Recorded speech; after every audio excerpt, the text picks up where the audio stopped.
So are we supposed to start the podcast? Ready? 1, 2, 3. Patriots, gay triots, they triots, black triots, brown triots. Fuck off! Welcome to America's top DEI podcast. Pumps, what have you had it with? Okay, what I've had it with, and I know I've talked about this before, but I hate it when you're driving on the highway and somebody is driving slow in the fast lane, because it's not only annoying, but because you're just treading water. You can't get behind the slow person because the fast person won't move, vice versa. So you're suspended in time, I feel like.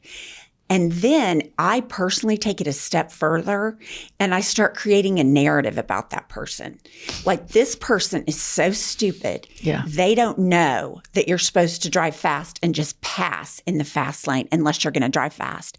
That tells me they're a Trumper. And I know they're a Trumper because they're stupid. And then I get mad. Like, I cannot believe that person. Then I see that they have a kid in the car and I'm like, they're generationally perpetuating Trumpism. And this is all because they're going in the slow lane. But I take it, they're going slow in the fast lane, but I take it to a whole nother level that my blood is boiling, because I just immediately now, anybody that does something that's idiotic or stupid or a lack of self-awareness, they immediately go into my Trump MAGA pile. And then I get enraged. I think that's so relatable. And it's such an easy, right now, it's just like an easy place to deposit all of the grievances, just to blame on, just put it all in MAGA. But this whole thing about driving in the fast lane, that's an American thing. Right. You go to other countries and they only use the fast lane for passing and everybody's over in the right.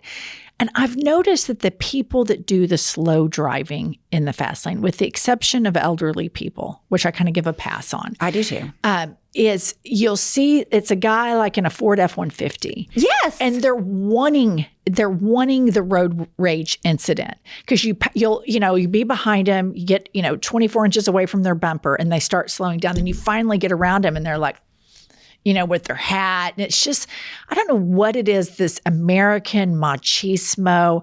I think we just have a culture that has a lot of beta males in it, and where we don't want the beta males to feel their level of beta. We've told them they're alpha.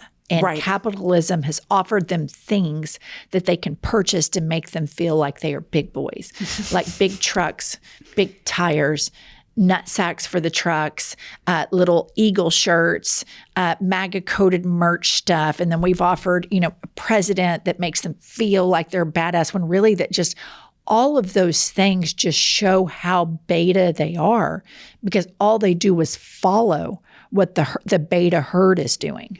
You're so right about capitalism gives them a way to say, hey, I'm not a beta male, I'm an alpha male. Right. And it's the whole, just the tires. And it's all, for me, and I know I've said it a million times, it's overcompensating. You're afraid you're either small manhood or bad in the sack, because those things follow. And so then I have to talk tough. I have to talk down to women to prove how big my dick is. Right. And I just fucking hate it. I've had it with white people that triple trumped. Yeah. That have the nerve and the audacity to walk into a Mexican restaurant, a Chinese restaurant, an Indian restaurant, go to perhaps their gay hairdresser, white women that may use a gay makeup artist.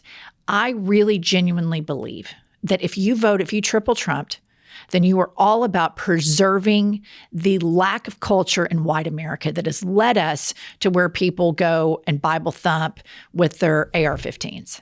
That's the only thing that I see when you get all white people together in the United States. There's no culture at all. So they have to go borrow culture from people. Even the word woke, they've borrowed from Black culture. I went to a Mexican restaurant with my parents, my son, my husband over the weekend.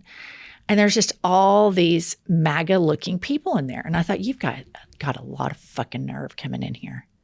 Coming into this Mexican restaurant where every single waiter obviously English was their second language, served with a smile. They run a great little local business. And Oklahoma City is a better place because of these hardworking immigrants that come in here.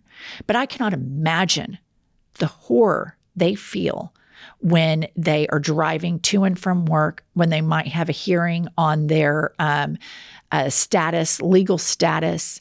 I can't imagine the people who've already been taken from their lives. Right. And to see these fat ass, pink arm, teeny weeny, beta pricks with their ugly ass wives walk into this Mexican restaurant and sit down and smile and be friendly. I don't think you should be able to enjoy anything but Cracker Barrel. Get your fat asses over to Cracker Barrel. Quit watching NBA basketball. Quit watching sports that are dominated by African Americans. Quit going to Mexican restaurants. You want white culture? You go fucking live in it. You live in it, bathe in it, go to do all the white culture stuff, get your Bible thump on, go get in the dunk tank at the mega church after you watch your mega preacher drive off in his Rolls Royce, and then go, to the shooting range and go shoot shit. But do not participate in any of the shit that makes America cool. And what makes America cool is multiculturalism. And if you want to triple Trump, and you want to browbeat DEI, and you want to browbeat gay people, and you want to browbeat Black people, as you've been doing for 400 years, and you want to browbeat this generation of immigrants that come over here and open up businesses earnestly, pay their taxes. You want to demonize them and call them rapists and felons and all this shit, when the felon is the teeny weeny mushroom cock piece of shit, Cankles McTaco tits at the top of the ticket. I have fucking had it from top to bottom. White people that triple Trump should be banned, boycotted from enjoying the best thing that America has to offer, which is multiculturalism. Get your fat asses out of the Mexican restaurant. Get your fat asses over to Cracker Barrel, because nobody wants to see your fucking smug ass, teeny weeny, pink arm, big gut around. Nobody wants to see that shit. No one. I completely agree. Pat it. I want to take it a step further. Let's go. I want the women, the triple Trumper white women. Yeah. If you want to be in the golden age, then I want you to give up a credit card in your name. I want you to give up the bank account in your name. And I want you to be completely beholden to a man. I don't want you to work. I want you to stay home and make cornflakes from scratch for that fucker, because that's what you're voting for. When they're talking about the golden age and make America great again, they're talking about you having less rights than men, not being able to have a credit card, not being able to own anything in your own name. So triple Trump, country club, Christian, white women, you should have to forfeit those luxuries. I completely agree. And I think they should probably have to give a couple blowjobs a day too. I think that's fair. Yeah. Like if your whole thing is you're going to service these men, then, they know better. And you're going to throw other people's kids under the bus just because of the color of their skin. And you think watching Candace Owens makes you a little bit less racist. Fuck you. And I cannot stomach what this horrible white culture is doing to the best parts of America right now. It is just unfathomable, and how smug they are and how hateful they are and just how god-awful the architecture is in the churches that they frequent explains a lot to me. And I know I always go back to that, but there is no culture in white America except for dump truck Life Church visits and Bible studies, combined with going to the shooting range and then watching Fox News and being a piece of shit. That's what American culture has come to in white America. I personally, my life, when I'm around a bunch of just white women at a lunch, I avoid those things like the plague because it bores me to tears. There's no substance. Nobody talks about anything interesting. It's demeaning people. It's gossiping behind people's back. And I just am not that interested in that. I'm not that interested in that. But when I go out with my gay friends, when I go out with my Black girlfriends that I met through my son's basketball, there's just a lot more meat on the bones. White people are dreadfully boring, and what has saved us from the lack of culture in America is our multiculturalism. And I enjoy very much experiencing Black culture, Latino culture, Asian culture. As an American, I enjoy those cultures very much because they've integrated into our culture. And because white America, especially for me, an atheist raised in the Bible Belt with all these women that just, their life goal was just to get married. I mean, no offense if that's what you want to do, but that wasn't the life for me. That's not what I wanted. I wanted to have a career. I want to have my own thoughts. I want to have my own agency. I want to have my own autonomy. And I've always wanted that. So I've always been an outlier in this place. So I have found the comfort in the people who the patriarchy has also tried to shoot down. And that's where the best meat on the bones is in America. That's where the best of the best is. The crusty country club lunches, have at them. The book clubs with white women and the Bible studies, have at it. Do your thing. Don't go to gay hairdressers. No gay florists for you. No Mexican restaurants. Get your fucking ass to Supercuts and over to Cracker Barrel. And you leave the rest of all the culture that all of this multiculturalism is built to those of us that aren't racist pieces of shit. I think it's a fabulous idea. Yeah. One of your best ones. Thank you. Welcome to I've Had It. I'm Jennifer. I'm Angie, HBIC. That stands for Beaver. Beaver in charge. Kylie, Yes. what do you think? I love this idea. What do you think? I mean, you grew up in an all-white town, Stillwater, Oklahoma. Is there any culture there? Besides football and God? No. If that counts as culture. Yeah. You know, there's a news story out there right now that there's like a whites only town on the rise. Oh, I've seen that, like Missouri or something. And they want to spread it. They're like, we're going to open more. And the comments, you go look, you'll see a Black person say, good. Right. Stay in it. Build those. Exactly. And go live in them. I mean, like, that is my worst nightmare. Like, some of the most misery of my adult life where I've been sitting there thinking, what are my life choices? Is when I've been with a group of, when we were younger and our kids were younger, and you end up with a group of moms. Right. And I'm sitting there and I'm listening to the conversations they're having and what's important to them. And I'm just sitting there thinking, and it's their life. Everything's relative. But I'm just sitting there thinking, these people literally have no clue. I remember we got in a conversation at your house once. This was during the Obama administration about healthcare, Obamacare. And this woman, I talk about this in our book. This woman is a huge Christian. She has a gay brother, but just, completely dismisses that fact. She's a judgmental, hateful twat. One of the biggest, most hateful twats I've ever met in my life, right? And she's all over me telling me I'm going to hell and all this shit, right? Like, this woman's an alcoholic. She's got a gay brother. Can't even for 1 second look in the mirror. But she's a big, big Bible thumper. So she's making the case to me about Jesus and what a terrible person I am because I'm an atheist and all this shit. And I look at her and I go, so you're big into Jesus. Like, what about healthcare for poor people? Well, I don't think that's a right. It's a privilege. She says that to me, just as smug as fuck. That kind of white culture, I just want no part of. I want no part of that white, entitled, Christian culture. It grosses me out. I dread every minute I ever spent in circles like that. And when I do the autopsy of my adult life at this stage and I look back, it's spending time with people like that I regret. I don't regret my mistakes. I regret sharing oxygen with pieces of shit like that. I do. Yeah, and it's pervasive. I mean, it's everywhere, and it is a mindset. It is not isolated. That philosophy or that way of thinking is not an isolated incident. No, it's just like brazen hypocrisy on display. Yeah. Bragging about it. Well, indignant. Yeah.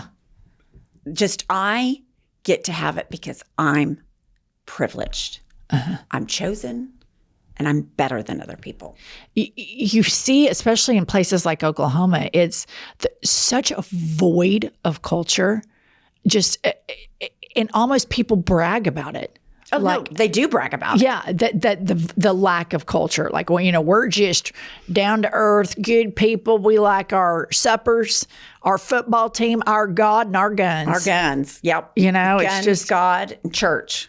It's gross. It's gross. But you know what? If that's what they want to do, I'm with the people.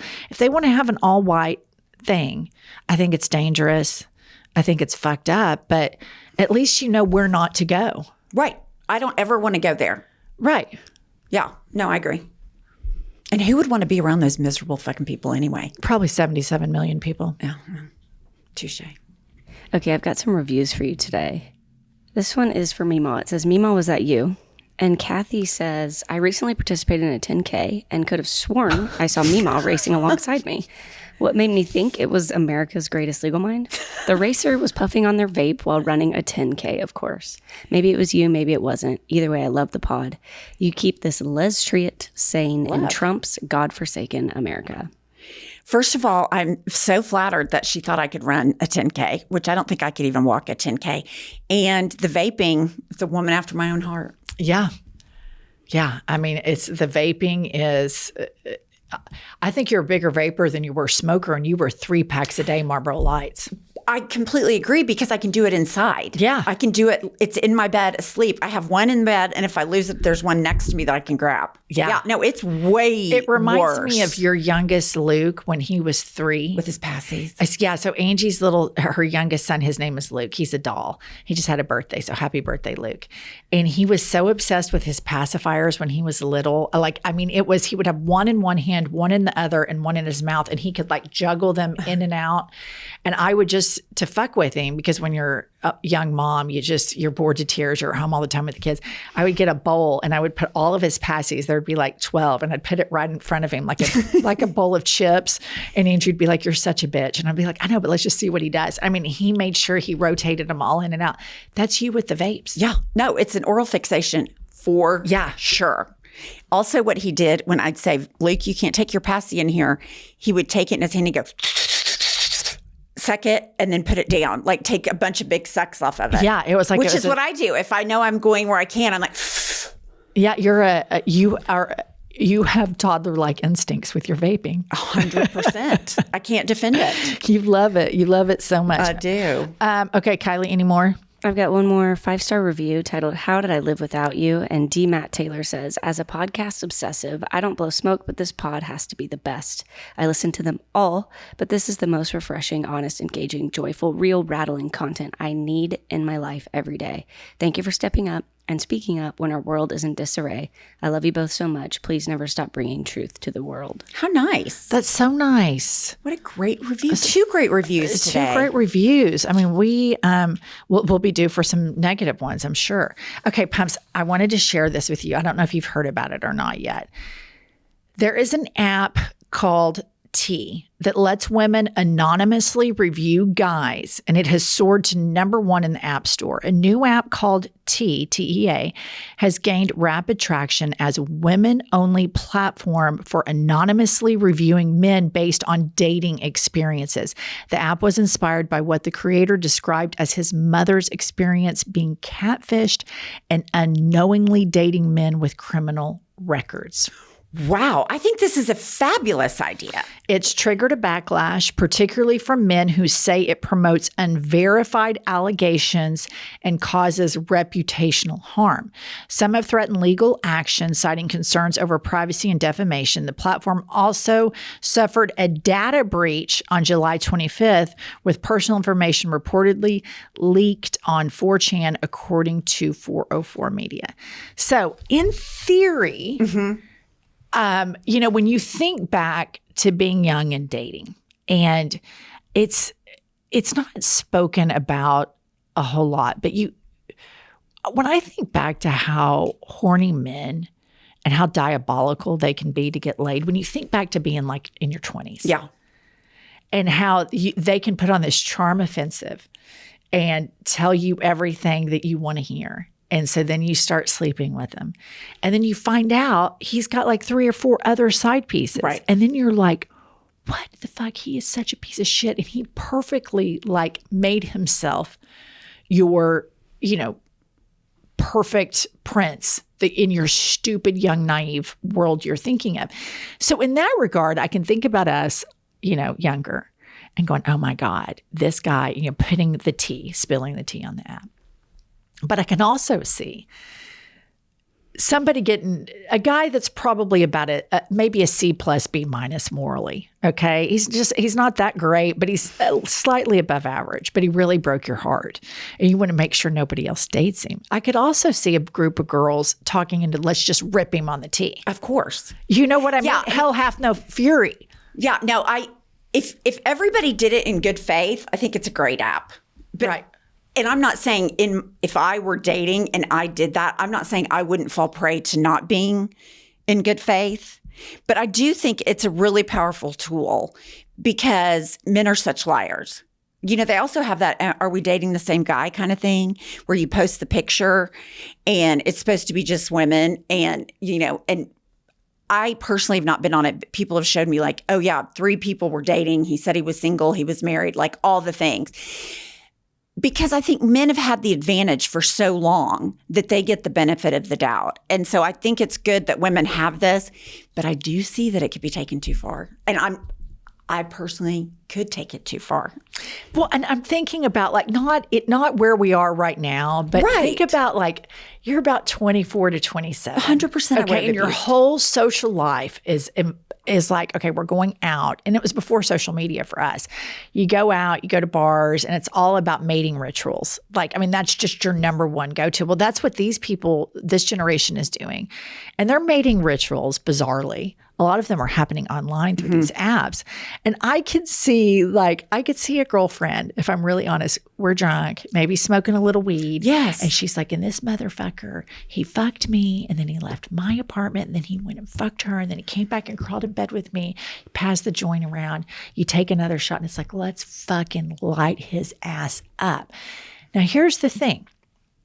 Is promiscuity, being promiscuous, is that for a 20-something-year-old male, is that worthy of complete reputational annihilation online? That's the question I get to, because I think that there is always still this double standard where women are slut-shamed and men are cheerleaded by how many partners they have. But ideally, I think in your 20s, it's the time to kind of go out and just fuck around. Agree. I think it's the time to go out and have casual sex, have serious sex, kind of figure out who you are sexually. I'm sure like there's some Bible thumpers that hate listening to us right now that are just dying. But genuinely, I think that's what the 20s are for. Learning, always under the parameters of consent and safety. But that's what you should do. So I wonder if, like, let's say we have 4 sons between us. Let's say one of our sons goes through a slut period. Yeah. And then he's just eviscerated reputationally online. Then do these men become more risk adverse to dating? I don't know. Yeah, I mean, it's just, there's so many problems that I don't know how to solve because I just don't have any experience with it and I'm past the time in my life. But I know in my 20s, I would have abused that kind of a site. I do too. There's just no question. I just 100%, I can see you and I. Like if you date, like, okay, let's just, for example, you recently had an affair with a married man. Unbeknownst to you, you didn't know he was married. Right. But let's take that back a couple of decades when we used to go to Mexico and sit around and smoke weed and drink champagne. All right. All day long. That's what we did on these trips. And you found out at that age when hormones are higher, I could totally see us just fucking body slamming this guy on one of those apps. And he would have deserved That's it. what I was going to say. And then you have the deserved body slams online. The people that do misbehave so badly. But also like... It's just such a fine line. And who gets to make that decision? But here's the moral question. Outside of overt like sexual abuse and emotional abuse, is the guy that lied to you, took you on some dates, is that the internet's business? I would say no, but I think that's an age thing.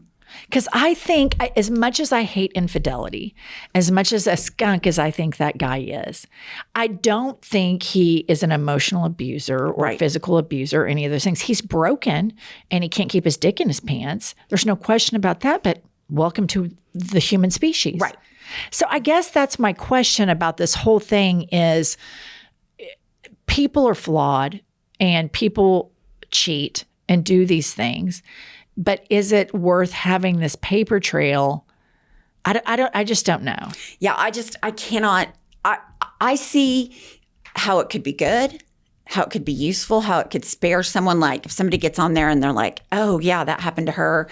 I'm kind of seeing these characteristics, like controlling. His ex-girlfriend said he's super controlling. Pretty soon he's in your bank account. That's abuse to me. That deserves to be, that is a warning flag. Yeah. But then you just get into, is anything private anymore? And then who's the judge? Who determines what is appropriate to be called out online and what isn't? I know who the judge can be. Dun dun dun dun. Dun dun dun dun. Princess dun, Diana? Dun. Judge Judy Diana. Yeah. Okay. I kind of would get so juicy over I don't know. I was kind of, this is one of those stories when it came out. I at first was like, oh, good, women get them. But then as a mother of 2 sons and a woman who's been scorned before. Yeah. And have scorned. Totally. But both ways. Yeah. I mean, being realistic about it, I just started thinking, is that, I don't know. Kylie, what's your take on that? I was a young person on the internet. What do you think? I'm kind of not into it. So I think it's dangerous. I think it's kind of bad for all of that to be out there. Like the concept of social credit, about that. China does this. There's a Black Mirror episode on this where a credit score, but it's you as a human online. It's like your Uber rating. Yes. And I just think that's very dangerous. I think someone is evil to everyone in a breakup. It doesn't mean that they're evil. They're going to be evil to you. So I think it's dangerous. But I will say, Pumps has gotten my Facebook account. I gave her the password and she added me to all of the Are We Dating the Same Guy? Yeah. Facebook groups. Oh, yeah. I was trying to get in it. I creep in them and it's actually very fun to watch. And they do catch a married person. They catch a sexual predator. But there's a lot of shit on there that should not be on there. And it makes me kind of feel bad for some of the guys. That's the thing. At what cost? I mean, obviously we have, there are predators, and I remember being a young woman and falling prey to bullshit from men. And I'm sure I bullshitted, Of course. But I don't know. I just am so grateful that when we were younger, I didn't have to navigate adolescence and young adulthood with a smartphone. Same, totally same. It's just because one this more generation is becoming so risk adverse, and I certainly understand why. Because now, if this app, the T is out there, then let's say this girl's super hot. She's hot, and great in the sack. One of our boys dates her, but then psycho stuff starts. And then they're reluctant to break up because she's like, I'm going to put you on the T. Yes. It can become emotional blackmail. And vice versa. I mean, I think it can go both ways. Generally speaking, I think men's are more skunky than women when it comes to dating, just from my personal experience. But I mean, I've known some real psychos, and I'm sure I've been psycho a few times. I know I've been psycho a few times, but in my experience, men act worse than women. What about that time you showed up to the strip club? Yeah, that was psycho. Why don't you share that with the listener? Okay, so this was before I got married, which really tells you how sick and fucked up I was. Are you engaged to him at this time or living together? I don't think we're engaged or living together. Okay. No, wait, that's a lie. We were living together, but we were not engaged. We were supposed to go to dinner with my mom. He said he had to go do a depot in Tulsa. Fine. So that was before tracking on the phone. And he called someone else in my law firm to meet for drinks at a strip bar, but he told me he was going to be late from Tulsa for me to go to dinner just to go ahead and go to dinner.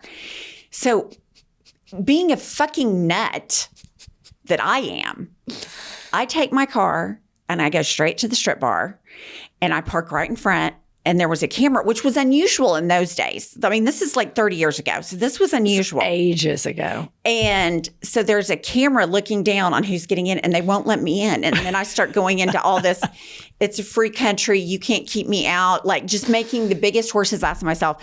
So he's sitting in the strip bar watching this on the black and white, and he comes out. It was a huge fight. I let him go to sleep that night, and then I poured a big bucket of ice cold water on him while I was asleep. What I should have done is pack my shit and left and said, peace out. But I didn't do that. That's what I should have done. But yeah. Which is why I think you and I could teach a seminar on who not to marry. Who not to marry, how to not pick a husband. Yeah. And forks in the road. If we took fork to the right, then you absolutely need to take the fork to the left. Yeah, I agree.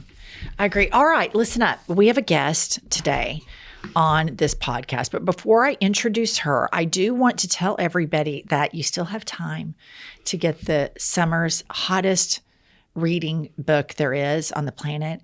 It's written by none other than Judge Judy Diana, the head beaver in charge of the entire United States of America, and me. And it's just a great little summer read. And so we're going to keep promoting it until you guys continue to buy this book, because we've got to get these copies sold, Pumps. That's right. We can't have boxes and boxes when we die.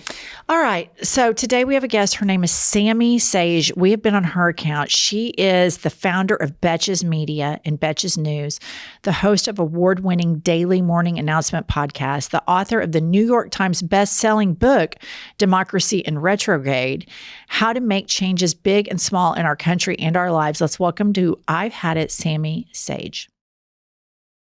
Pumps and I need to share with everybody that we have written a book. It's called Life is a Lazy Susan of Shit Sandwiches. And believe it or not, Pumps and I have not always been so rock solid. And we talk about all of our trials, tribulations, most of all our fuck ups. Yes, because fuck ups are relatable and a part of the human experience. I have gotten so much feedback regarding the book that because of my situation with the religion and addiction and all that people relate to that. So I do think there's something to take away that's comforting about it, because we've all been in very difficult situations. And listener, what we want you to do, this is the it book for summer reading. So please get your copy of Life is a Lazy Susan of Shit Sandwiches and take a picture of yourself with the book in really great places and tag at I've Had It podcast, and we will share your images with our summer it book.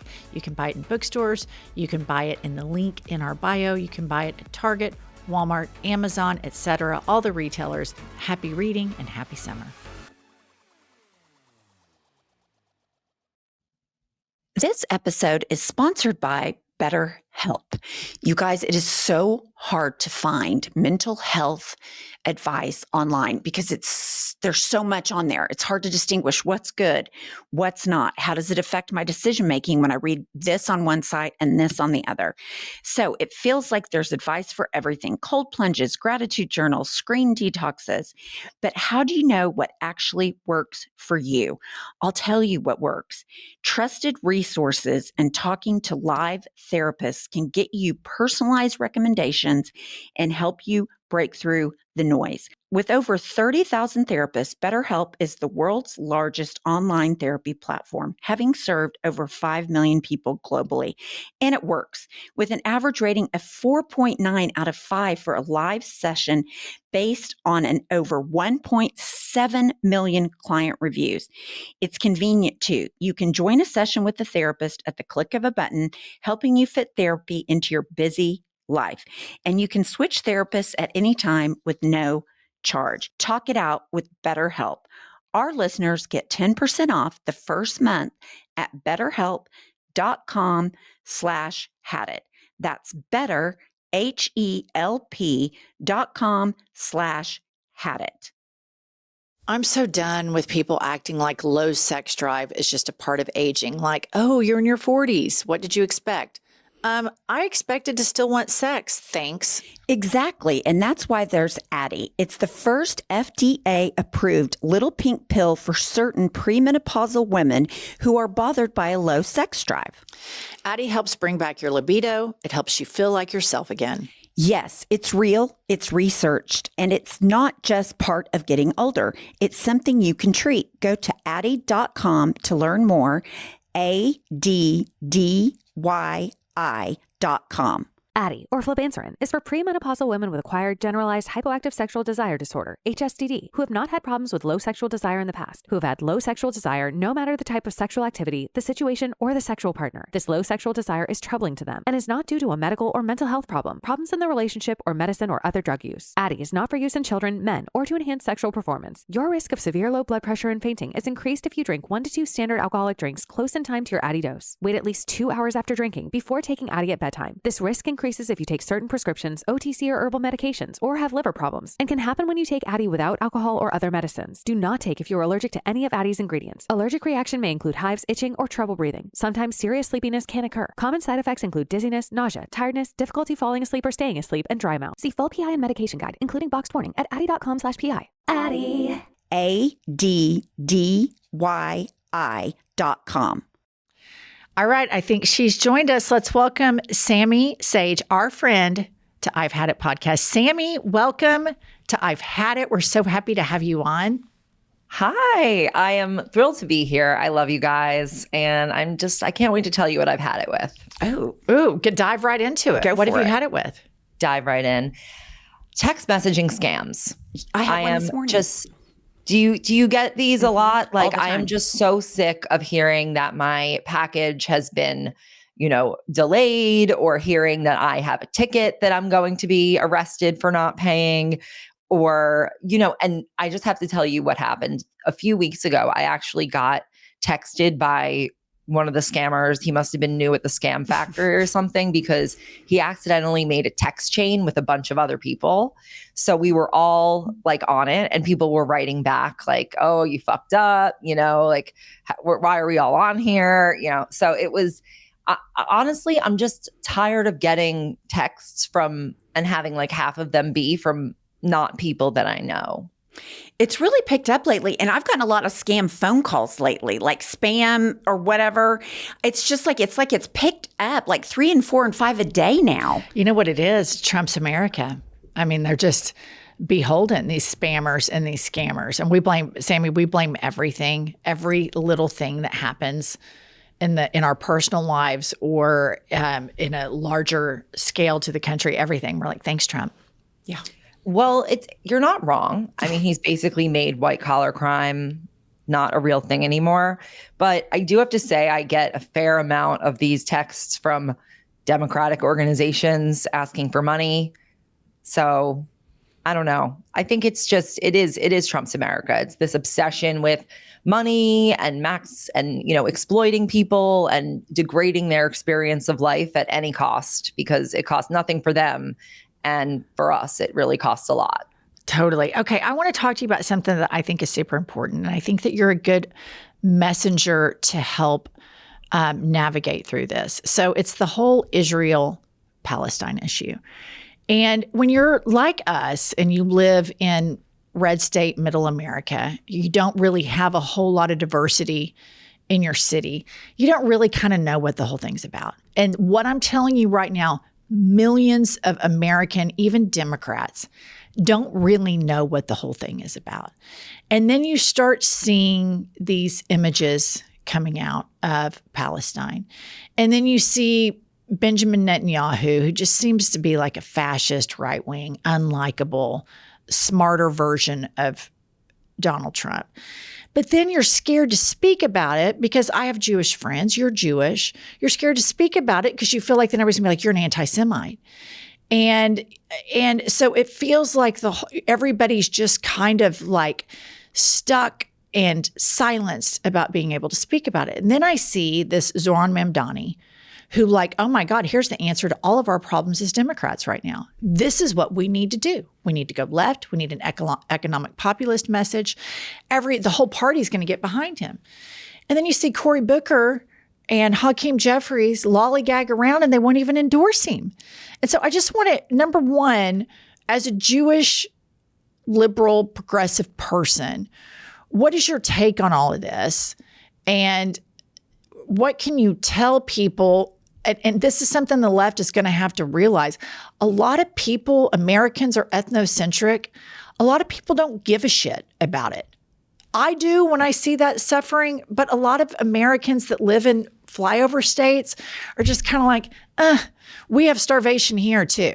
And I don't like that, but that is the way we were raised, ethnocentric Americans. So you asked a lot of questions. I'm going to try to answer them all. And please interrupt me because I think there's a lot of pieces to this conversation that have become connected, even though they are not necessarily connected. And I think that first thing, you've identified like a complete problem, a completely clear problem that I think a lot of people are experiencing. And that's how, I perceive that as being the landscape that's out there. I want to say I can't really speak for all Jewish people. And I think that that's actually one of the problems. Like you said, like most people don't really know what's going on in the Middle East. Most people don't really know many Jewish people at all. They know them by stereotypes. I will say that I am sort of myself kind of a walking, talking Jewish stereotype. And, I don't want to say, I don't want to say that because I don't know what people are thinking when they say that. But in terms of like the old school, work in media and come from, Long Island and went to summer camp. And my family, my grandparents were Holocaust survivors, were in Auschwitz. They actually met in a displaced persons camp. And it's, I sort of have that sort of, average, Jewish suburban New York secular upbringing. But I have an interesting experience. And then I actually moved to Israel for almost a year when I was 24. And in that experience, I saw a lot of what, the roots of some of the roots of what's happening now there. And I think a lot of people would assume, I would come out of that experience and be like, like, you don't understand what it's like to live in Israel. And like, it's, that is true. I think it's a very different environment. But I think if anything, it gave me more texture for both sides. And it didn't really make me feel like, I'm in the tank for like one perspective or the other. I think that what we have there is like a very unique and nuanced human problem. And I think people want to sort of say, there's no nuance, it's not complicated. And I'm not talking about like what's happening now. I'm talking about the entire conflict. And I'm guessing that growing up in where you did around a lot of evangelicals, you probably seen a very particular perspective on Jewish people and on Israel. And it's seen through the eyes of evangelicals, which in my view, kind of just like want us all to get there so that they can kill us and have their end times fantasy. This is one of the times I'm going to jump in. Here's the evangelical mindset that we grew up around. There's very quick to make Jew jokes, white evangelicals. They're very quick to be anti-Semitic. But also in the same sentence, it's, but our Lord and personal Savior was a Jew, and the Jews need to be in Israel for him to return, which I think is a very anti-Semitic, dismissive lack of acknowledging people's agency and autonomy. But I mean, here's the thing, Sammy. I'm an atheist, so when I start hearing people talk about magical thinking, whether it's the Jews saying they're chosen people and they're supposed to be in Israel, honestly, I think that's kind of fucking crazy. When I hear, and I know that a bunch of Jews would be like, oh my God, Jennifer Welch is an anti-Semite, but I'm an atheist. So I think foreign policy based on magical thinking is stupid and dangerous. I've never been indoctrinated into any religion. When I hear evangelicals talk about rapture prepping and the Jews being in Israel, I think that's dangerous. I think when we base foreign policy on magical thinking, it harms people and it places a hierarchy of who's better and who's worse and whose lives are more valuable and whose lives are less valuable. And religion categorizes us. And that's what I see at the epicenter of a lot of this conflict right now. I think you're absolutely right. And I think that the problem part of the problem is that Israel became politicized. And a lot of that was really due to Netanyahu wanting to kind of play these games where it was like, Israel wasn't a question of national security or policy or, an economic question or like a democratic human rights type of question. It became about a political pawn that they used as a cudgel against Obama and playing, and, this like politicization of, the Iran deal. But I want to get back to a few things about, talking about the religion.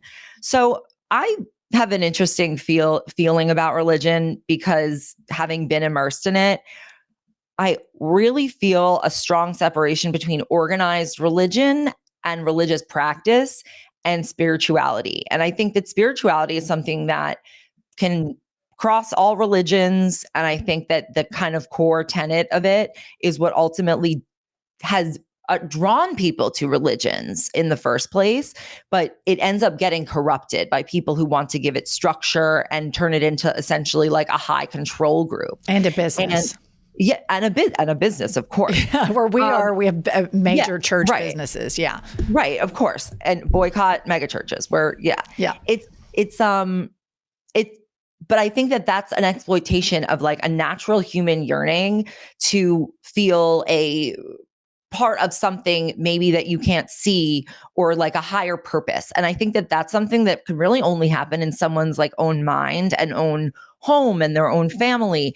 And that's why you see so many people like posturing. And I think that's why like organized religion sort of incentivizes that by making it so external rather than about like the quiet sort of thing that like, how do you treat other people? At the bottom of every religion, they'll all say, oh, the most important thing is like the golden rule, like treat people as you want to be treated. Don't treat people as you don't want to be treated. Every religion sort of has that and says that that's like their core, but they don't actually do that because that's not what's rewarded in religious communities.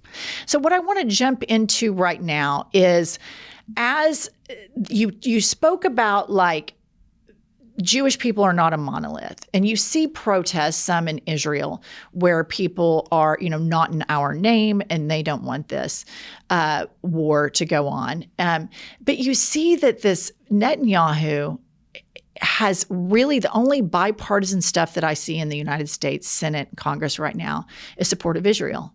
And I see how beholden the politicians that I want to have moral clarity, like a Cory Booker or Hakeem Jeffries, how they don't fucking have it. So everything that comes out of their mouth, Sammy, everything, I just think is bullshit.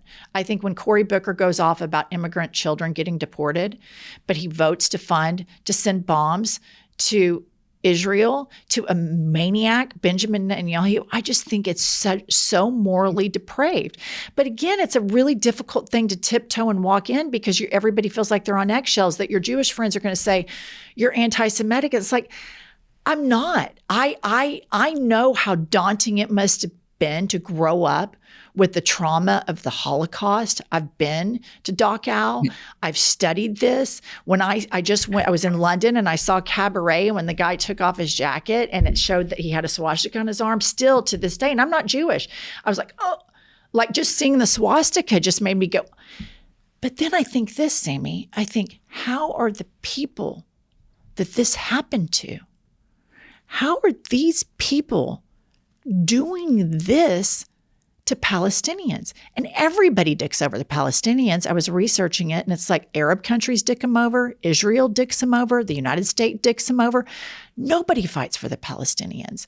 And that's who I want to fight for. This progressive atheist woman, I want to fight for the most marginalized. That's who I want to choose. If we talk about chosen, that's who I want to choose to help. Are those people, and I have no spiritual life at all, but I feel a moral calling that those are the people that need us the most. I mean, I completely agree with you. I think that the problem is that this has become a politicized and weaponized thing. There are a lot of dynamics as to right now, the Palestinians have been exploited and have been pawns for, I would say, at least 15 years since 20 years, since Hamas came into power there, they have been basically used as a pawn between Netanyahu and Iran. And because Netanyahu has essentially enabled them to stay there because he doesn't want to allow the Palestinian Authority, he doesn't want the West Bank and Gaza to be able to create a Palestinian state. That came after years of kind of like, oh, will we try to do a two-state solution? But that's where it really broke down. And that's where the Second Intifada and, there was this degradation within Israeli society, and both became radicalized. And I think what happened on October 7th was that people in Israel became so fearful, like the level of that attack on everywhere made people just feel like their safety was not where they thought it was. And it just, I think, really radicalized people. And I think that Netanyahu took advantage of that. Not only that, there were warnings. There were many warnings that this was going to happen. Yes, and people in Israel say like, oh, he's the defender. But what I always say to them is like, okay, well then if this person is your defender, how did they let this happen when it wasn't even really a surprise? And maybe the day was a surprise, but they knew that they were planning this scale of attack and it was ignored. And I think what you're looking at is sort of just a very classic situation of really bad actors who don't give one shit about the people under their subjugation at this point.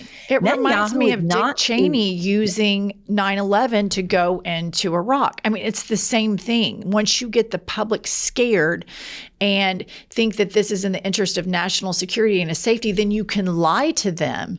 And then you can go commit war crimes, which the United States did in Iraq. I mean, it's just a complete stain on our country. But it reminds me of that. My feeling on this, and this is kind of what I say to the people in my life who are more hawkish. How can you get rid of Hamas? You can just make more. Like you just make more people. It's an ideology that you cannot stamp out, and they will even acknowledge this because it aligns with their like biblical ideology that you can't totally get rid of anti-Semitism. That there will always be people who hate Jews. And I kind of think that's true, but I do think that there are ways for people's opinions to change. And I also think there are social structures within a society. I think in a small L liberal, small D democratic society, that's where Jews are able to thrive because that's where you have freedom of religion. And I think what happened in Israel is that you have like an increasingly autocratic society. And Hamas, there are even records that Hamas decided to attack on October 7th because of the division, because Bibi had tried to create these judicial reforms so that he could stay in office. So in his trying to make Israel more anti-democratic so that he could stay out of jail for taking bribes, which seems so quaint at this point. Right. It's like, no, literally, it's like cigars and chocolates and like in exchange for like favorable media coverage. It's so like 2018. So he is trying to, and Israeli politics are deeply, deeply dysfunctional.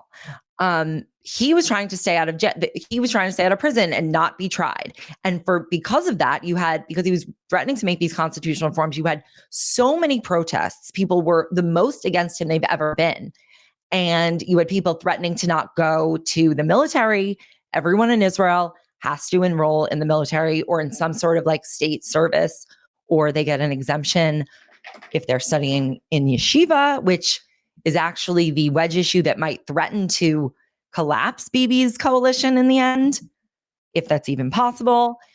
But yeah, you have really just someone who is not acting in the best interests of Israelis. And I think if you look at what like Mandy Patinkin said, he's kind of saying, and I'm really not on the, I'm not trying to be on the road of like blaming Jews for anti-Semitism. In fact, I think people like really don't listen to Jews when we try to explain what anti-Semitism is. probably because people are so sick of being accused of being anti-Semitic when they really don't necessarily know the intricacies of it. But yeah, I think what this is a situation where bad actors are getting cover from, are basically just getting cover from the situation. And don't you think that people the against behavior of the Israeli government right now is the biggest growing factor of anti-Semitism?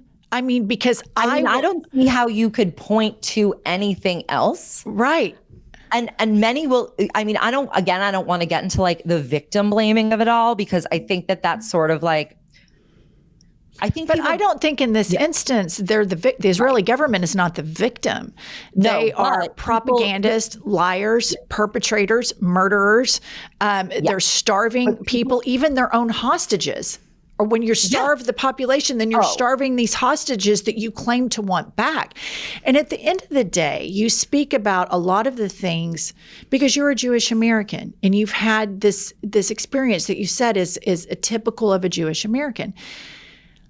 What I have to say is, and this is probably painful for Jewish Americans to hear, but why should the American taxpayer care so much about Israel? Like when I drive to rural towns in Oklahoma and I see the living conditions, and now I know that their hospitals are getting closed. And then I think that, okay, in Israel, they have healthcare. You're able to access all sorts of government assistance if you're a Jewish person, you want a safe place to live. I'm sure a lot of African Americans would love such an opportunity after years and years and years of oppression by white, patriarchal, crusty old men in this country. What a gift, what a privilege it would be to have all of these politicians create a safe space for Black Americans. We recently had a kid that worked for us that was shot. And if we're talking about making safe spaces and taxpayers are funding them, why is the Israeli issue more, higher up than everybody else's needs? And so I read that they think they're chosen by God, which brings me back to like, this can't be a foreign policy. We can't base foreign policy and taxpayer money on magical thinking. Like, as a person who's completely secular, and y'all, you talk about spirituality and all that, great, swing for the fences. When it comes to policy and making decisions that affect people's lives, I think it has to be absolutely secular. And I think magical thinking is so incredibly dangerous. First, I would argue that one of the reasons Israel is so top of mind is less because of the Jews and more because of the evangelicals. I could, and that's fair. Of course, there is like a strong Israel lobby, but there's also a strong Saudi Arabia lobby and Qatar lobby. And like, I think there's like, we can talk about that. Okay. First thing, the chosen people. That is a bastardization that I think even Jews sort of have misunderstood. Chosen in the context of Judaism means chosen to follow the Torah. It's like that. It's not like, oh, you're this special people. It's like you were given the Torah and you're supposed to follow it. It's actually kind of like a hassle if you think about it. It's like, it's not like this. It's not supposed to be like, we're special. But again, like these things get sort of bastardized through like secularization and just the fact that people don't really know that much about. It's true. To your point about why is Israel so important? The point you're making is really like no different than the point I think people make about like, why are we funding Ukraine? The difference is that Netanyahu is not acting quite as the profile and courage that Vladimir Zelensky has acted as.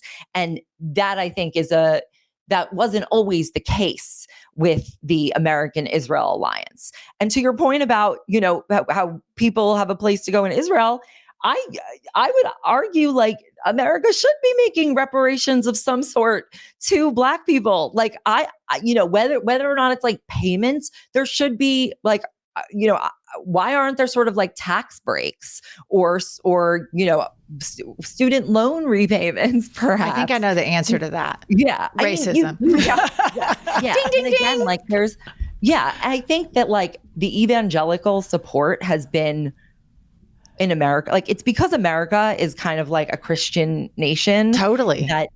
That the Jews are like a good, like they need us for their own reasons. But for the rapture. I agree with you that there should be separation of church and state. Like that should not come into play here.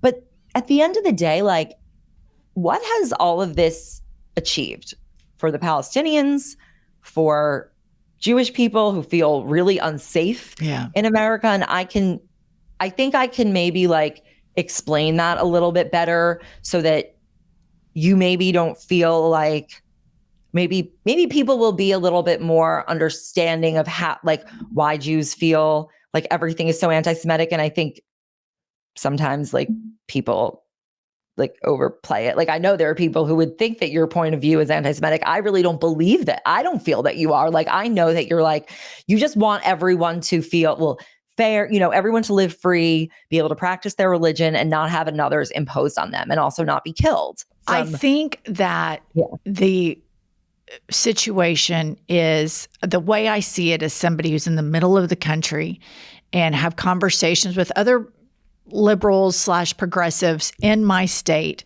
that are not, maybe raised Christian light, not evangelical, secular, is number one, it seems to hold the Democratic Party hostage. And if you live in a state like Oklahoma and there's a total abortion ban, and you have you're ranked 50th in education, you have all these issues, right? And you're not religious at all. And then you start like just hearing you talking about Zionists, not Zionists, the Holy Land. I'm just like, who gives a shit? And I know people are like, oh my God, you're Jewish. I'm not. Like, and like the fact that we would base foreign policy off of God telling a group of people that you get to have this piece of land, I'm sorry, I think that's crazy. But I'm an equal opportunity critic of all of this. I think Sharia law is crazy. I think Christian nationalism is crazy. I think anytime we integrate religion into decision-making, particularly when militaries are involved in that, it's reckless and dangerous. And I think it's Iron Age thinking in a modern world. Now, as a secular person, I always hear people that have to somehow pretzel themselves back to Iron Age thinking in books that were written 2,000 or 4,000 years ago. And I think they're more explaining why people do believe this. And your point is the real one. I don't really understand why we're making foreign policy based on that either. The issue is that our government is corrupted by religious nationalist interests overall. And it's not a Democrat or a Republican problem. It is it's like an oligarchic problem. It's like this set of people who are influential and wealthy and get to make decisions on a transnational level. These are the interests that we're kind of stuck with. And, do any of these people give a shit about like the starving Gazans? No, they don't. They use them as pawns. Yeah. They use them as like, to engagement farm and to like polarize people and to stir up hatred. It's like, it doesn't help. And they definitely don't care about the Jews that they claim to care about. Listener, if you're paying rent every month without earning anything in return, let me introduce you to Built, the rewards program designed for renters who want to earn something for their largest monthly expense. Let me explain. By paying rent through Built, you can earn flexible points that can be redeemed toward hundreds of hotels and airlines, a future rent payment, or your next Lyft ride, and more. But it doesn't stop there. Built is about making your entire neighborhood more rewarding. You can dine out at your favorite local restaurants and earn additional points. Get VIP treatment at certain fitness studios and enjoy exclusive experiences just for Built members every month. Built is turning a monthly expense into an opportunity to earn rewards and discover the best that your neighborhood has to offer. Your rent is finally going to be working for you. Earn points on rent and around your neighborhood wherever you call home by going to joinbuilt.com/hadit. That's joinbilt.com/hadit. Make sure to use our URL so they know that we sent you. Finding great candidates to hire is like trying to find a needle in the haystack. You get so many resumes and not enough candidates have the right skills or experience, but not with ZipRecruiter. ZipRecruiter finds amazing candidates for you fast. ZipRecruiter's smart technology identifies top talent for your roles quickly. Immediately after you post your job, ZipRecruiter's powerful matching technology starts showing you qualified people for it. Ditch the other hiring sites and let ZipRecruiter find you what you're looking for, that needle in the haystack. 4 out of 5 employers who post on ZipRecruiter get a quality candidate within the first day. Try it for free at this exclusive web address, ZipRecruiter.com/hadit. Again, that's ZipRecruiter.com/hadit. ZipRecruiter, the smartest way to hire. As my children are growing older, they're becoming more susceptible to fragrance in the products they use on their skin. And that is why I have been now diving in to what are the chemicals in the products that I use. And I am finding that so many chemicals are in there that are unnecessary. I was shocked that my laundry detergent is one of the worst culprits. So I switched to Earth Breeze. Their detergent sheets are free from harsh chemicals like dyes, parabens, phosphates, and preservatives.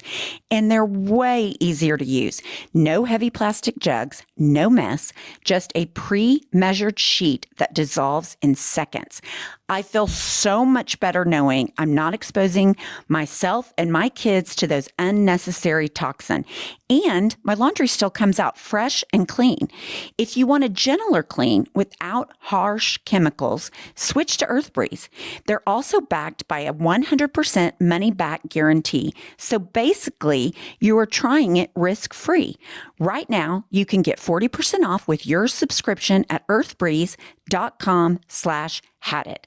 That's earthbreeze.com/hadit.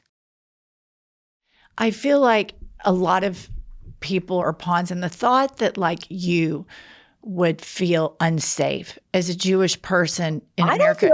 That, I'll tell you, or if it's you or any Jew, I hate that. Like I, as a progressive person that has empathy, that triggers me and makes me every bit as sad as much as my Black mom friend who had to tell her son when he walked down the street not to have his hoodie on over his head, that her son felt that unsafe. So anybody not feeling safe because of their skin color or because of their religion is something as a progressive I want to advocate against. But that same empathy, the same thought track that I have for the Black mother, that I have for any Jewish American on a college campus or anywhere, that same compassion also goes to Palestine. And that's where I think people get frustrated with some of the voices in Jewish spaces because you get policed. Lack of empathy. Yeah. I'm with you on that. And I think that is a problem that plagues a lot of issues. Like I think about this with like the trans issue all the time. It's like, if you really believe that these kids have some sort of like mental illness and they're like so wayward, it's like, well, then why do you treat them like shit? Right. Why are you so mean to them?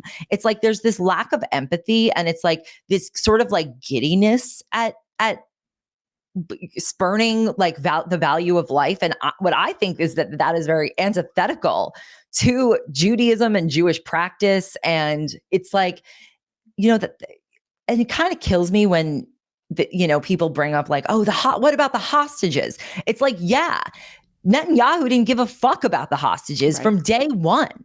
It's like, he doesn't give a fuck about them now. Talk to me, basically any hostage family, they will all tell you that they don't care about them. So it's like, how can you possibly like yell at the random American online who's like, doesn't put the hostages front of mind when like the leader of the Jews doesn't?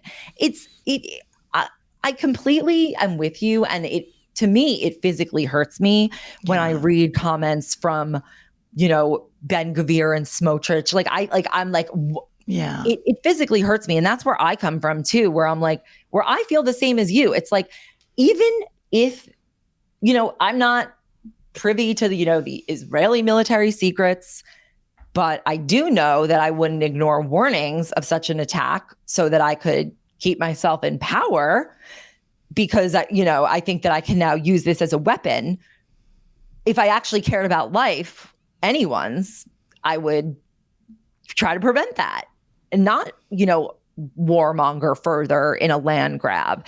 And it does put the Jews in jeopardy. And it's just, I think what people want, and maybe I hope that I don't know if I can say this for all people, but I think the hardest thing for Jewish people is that there's this like lack of listening about what it actually, like why we feel quote unquote unsafe.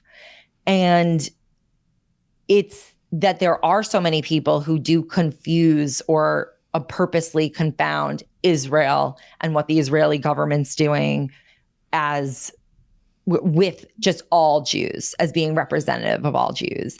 And that is, and that us, advocating for ourselves or trying to explain is somehow like diminishing what's happening to the Palestinians, when like the place I'm always coming from is like, how would we like it if that happened to us? And I'll say, like, when I lived in Israel, I had many formative experiences on both sort of ends of the spectrum that,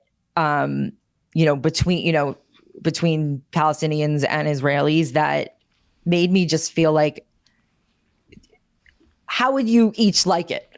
Kind of was my feeling. And it was very eye-opening because, both advocates for both sides will sort of like fire things at each other, points at each other. And it's like, yeah, you're all right. And none of you are trying to actually come up with a solution. So yeah. I think I follow you. Obviously, we've been on your podcast and I follow you on Instagram, and you do some really good takes on this. And I think that credible messengers are really important, especially right now. And I think like Andy Brashear and that James Tallarico, they're good talking to Christians about Christian nationalism. The atheist white lady in Oklahoma, I am not a credible messenger. The same goes for this situation. And I think, Jon Stewart spoke out recently, and it's very poignant things to say. And you, if you don't follow Sammy, follow her, because she really covers this objectively.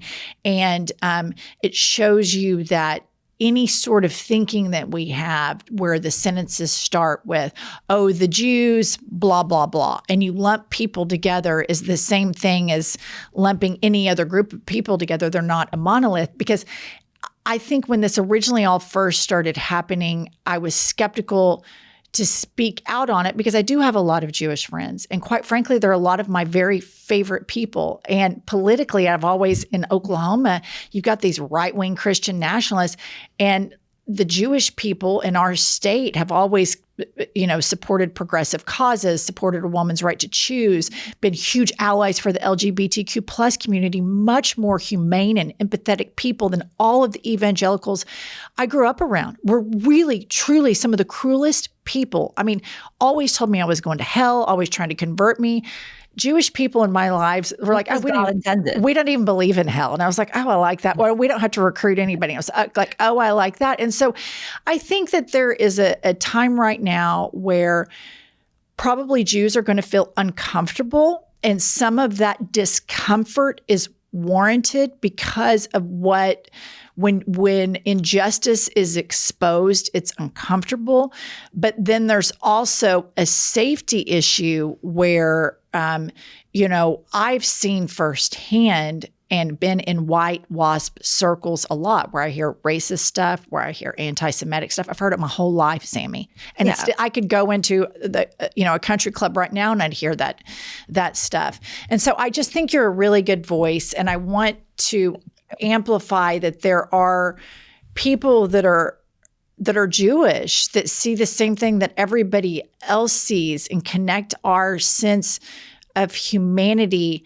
And when we all see human suffering, Jewish people see it too. And it must be a double-edged sword because a lot of people think, uninformed Americans or people on the global stage think you're responsible for this simply because you're Jewish. And that's just simply not the case. It is. That would be like saying I was just in Europe, that I'm responsible for alligator Alcatraz just because I'm American. And I completely disapprove of everything that MAGA does, but I am an American. There's nothing I can do about that. Exactly. I think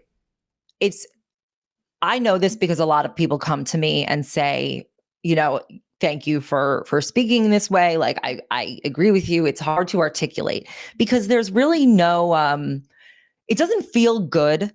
It feels really easy to just be like, I'm super all in on this side or I'm super all in on this side. And just to see things very like black and white and not, sort of just ignore the pieces of the argument that don't like jive with your side. And I think that it's like, I kind of am inspired to care about politics and to care about, progressive ideals by my Judaism, by the fact that, we want to heal people, we want equality, we want freedom. Like, I know that it's also a matter of like Jewish safety to live in a free society. I think a lot of people don't really necessarily understand that. And I really appreciate you seeing that. And I want to encourage more people to kind of be able to just come forward and talk in a space where you maybe don't have to like know everything or defend everything or not everything has to be this ultimate defense or criticism. Like, you can just try to share your experience. And I think the more like, there's not enough voices in this sort of middle rational space and I wish that there were, because the only Palestinians are not getting less hungry because people are fighting for them online. Like, it's just not, it hasn't happened. And I think that I just think a lot of this is really misguided. A lot of what is misguided? A lot of the like online fighting. Like, that's not actually. I disagree. Helping. I think that when you see injustice, and I think a lot of I don't think like calling it out. I mean, like yelling at Jews, calling you like a Zio or a Zionist. No. What is that? What does that achieve? I completely. I think you have to keep your eye on the ball and you have to keep your eye on the Israeli government. And it's the same thing that happened during the George W. Bush administration into the march in Iraq and Abu Ghraib and all of that. I didn't vote for him. I didn't vote for him 2 different times. I thought the whole thing, they attacked the wrong country, and there were all of us waving our arms saying, no, not in our name. No, not this, not this. And I think it's important that we find our aligned and common humanity in this. And I want to leave you and our listener with this. So Oklahoma, very homogenous state live in. I did have, because I am a Democrat, end up at these political fundraisers. I met some fabulous Jewish people that were politically aligned with me. But probably about 6 months ago, I was playing tennis with a girl that I play tennis with some, and she kind of has really pretty like Mediterranean skin, dark hair. And I said, where's your background? Like, where are you from? And she said, oh, I'm Palestinian. And I just grabbed her hand, because you don't meet many Palestinians in Oklahoma. And I grabbed her hand and I said, I am so sorry about what's happening in your country. And she started sobbing. And she said, you're the only person in this entire city that has acknowledged to me that this would be painful. And I can't thank you enough for showing me compassion. And because she has family over there, and her childhood memories of you going to Israel, she has memories of going to Palestine. And so, people underestimate how much of a personal familial tie there are between Palestinians here and in Palestine and Jews here and in Israel. I think it's not understood. But to what you're saying, think about how much more that does for someone or anyone than all the yelling at Jews online could never do. And I think if people center their efforts around compassion, around understanding, that will, my feeling is that that will be effective. Although, unfortunately, I've come to feel that there's nothing that I can personally do, which is very, very painful and truly miserable, honestly. Honestly, Sammy, we have to go soon, but I do think you speaking, and I think, again, back to the credible messenger, it is the best thing that you can do for Jewish people to help promote Jewish safety is to say, look, I am a Jewish person. I oppose what this government is doing. It's simple. We can get into history and all of those things. But for me, when I heard Jon Stewart, when I heard the guy from Homeland, I can't remember his name, but I just know him as yes, him. Saul. And Saul. When I hear that, I'm immediately reminded, this is exactly how I feel about alligator Alcatraz.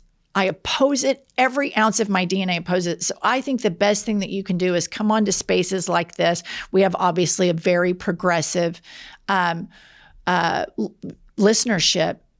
that you have 100% in common with: compassion, empathy, human rights, social justice, LGBTQ rights, women's rights, Jewish safety, Palestinian safety. And I think it's so important. And it was why I really, really wanted to have a longer episode and have you on to remind people that there are many, many victims of fascist governments. And even the people that fascist governments say they're trying to keep safe are often victims of those governments.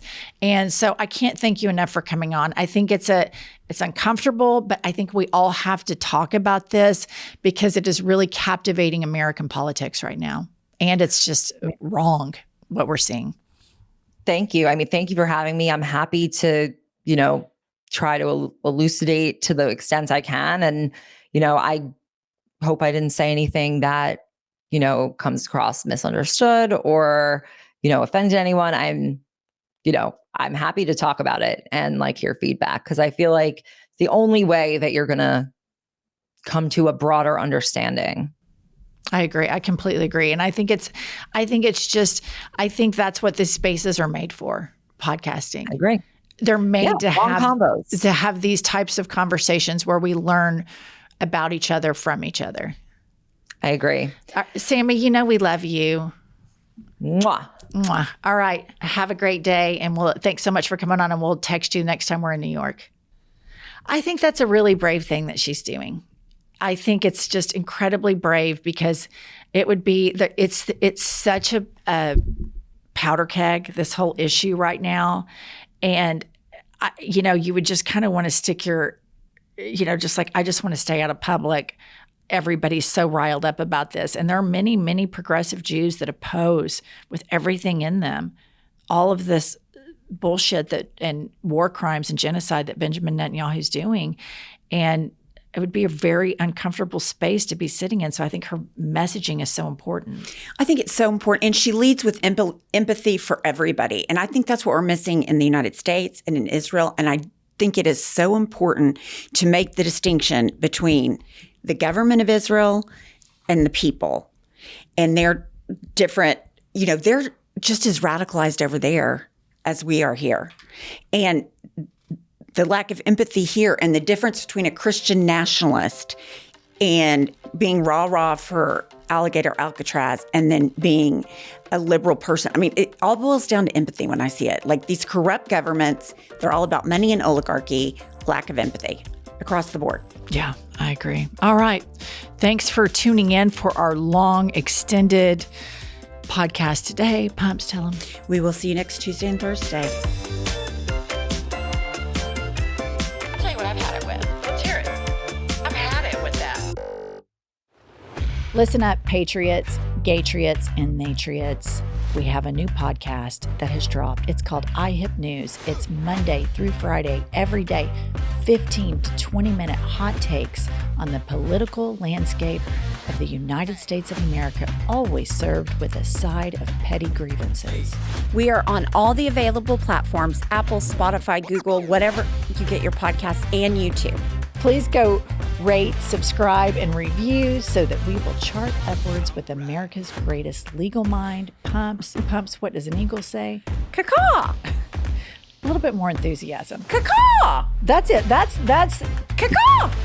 the patriotism that this country needs right there.